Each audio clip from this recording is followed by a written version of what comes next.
Hi everyone, Karen here. I thought I'd do a reading for the lunar eclipse that's occurring on March the 3rd. Now, the moon at that time will be in Virgo, and the card for Virgo is the Hermit. Now, the Hermit is a number 9 card, and it was a number 9 year last year, where this year is a number 1 year. So lots of new beginnings occurring.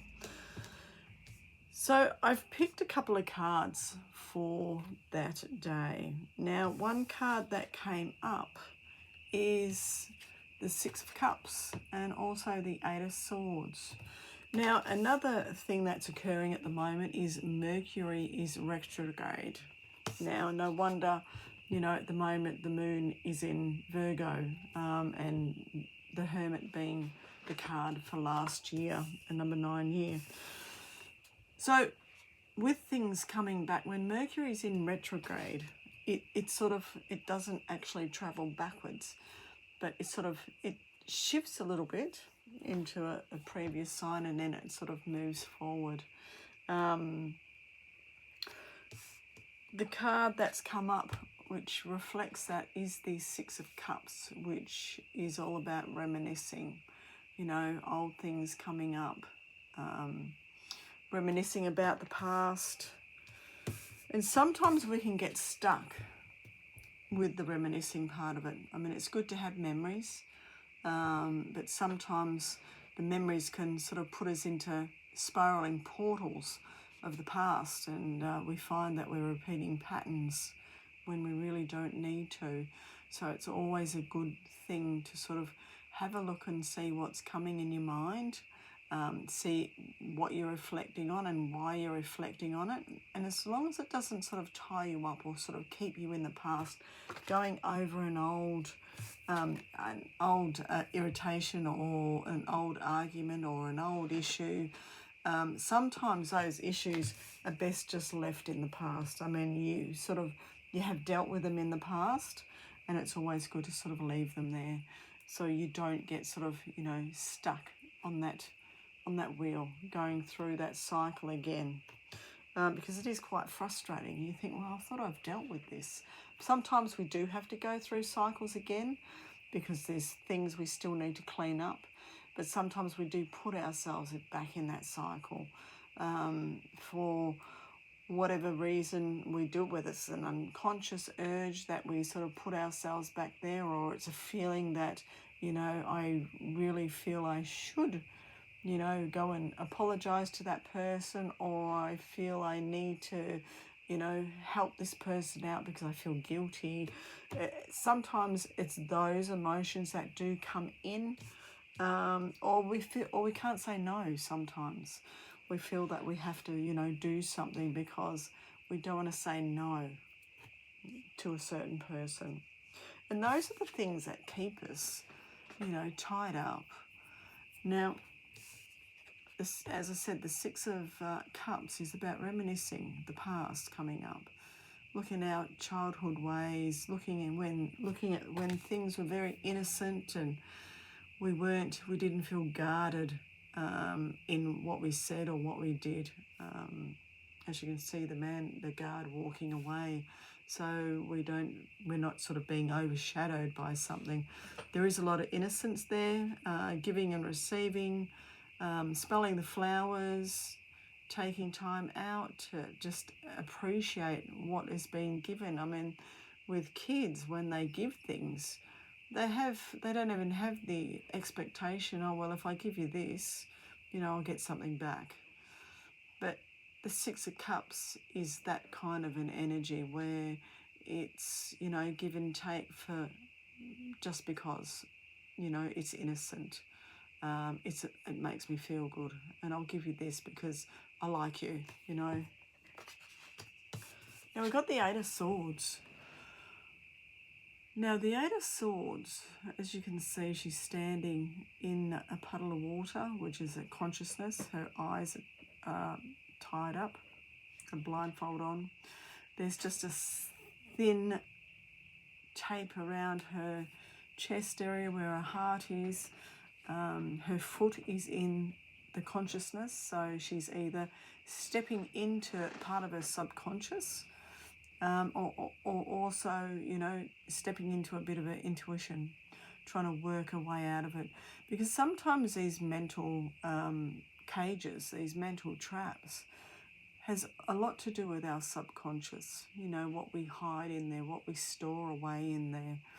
Now, if we can understand the puzzles, the patterns, if we're good at puzzles, you know, putting pieces together, sometimes those which I was never really good at, those logic puzzles, I was never good at those because it sort of, I think it demanded too much common sense and logic, which I'd sit there, read it, and it just wouldn't gel with me. But to get something, you know, get a puzzle, look between the lines, subconsciously look at the signs, the symbols and everything in there. That makes more sense to me than the logic. So this is what she's doing.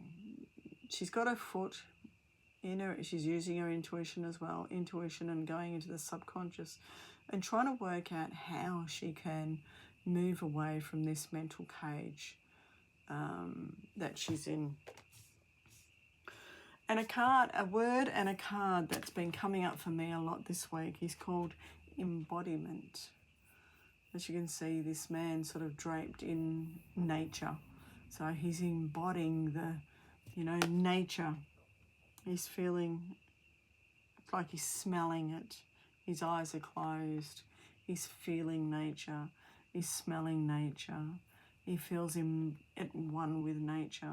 He's really sort of really embodying the feeling that nature gives him. So using the word embodiment and taking a look, especially, excuse me, at the lunar eclipse, and seeing what we need to embody here. One, I suppose, would be innocence, allowing those vulnerabilities to come up. The vulnerabilities of, you know, giving and not the expectation of receiving something, being vulnerable, you know, telling someone, you know, handing someone a flower, or, you know, telling someone you smell good today, or you look really good today. Just being something where you will be, you know, unguarded. You don't feel guarded. Some vulnerability coming up. And I suppose the embodiment in the Eight of Swords would be your intuition. Embody your intuition. And that's what's going to help you sort of, you know, keep out of those mental mind traps that we create for ourselves. Sometimes we create those mental mind traps as safety nets for ourselves. You know, if I don't speak up so loud, you know, people won't see me. I feel safe by not saying anything. I feel safe if I go out and have a splurge. You know, I don't have the financial means to you know, take the responsibility of budgeting or anything like that. But sometimes, you know, it's not all the time that we create them for ourselves, but sometimes we do, just that we can start learning about who we are on those levels. So embody your intuition and embody what your subconscious is trying to tell you and help you out of those mental mind traps. And also embody innocence, vulnerability, happiness. It's always happiness. So I hope that's helped you. Something to sort of take a look at during the lunar eclipse on the 3rd of March. And also I'm going to drag in the Hermit. Maybe it's time to come out of your cave and start to really be vulnerable, because it's all sort of, you know, it all seems to line up. The Hermit stuck in his cage, feeling stuck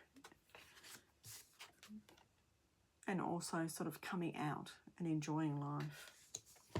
So that's another thing to embody at this time, is sort of coming out of your cave, enjoying life, embody life as it is. So thank you for listening. I hope that's helped you in some way, and I will speak to you soon. Bye-bye.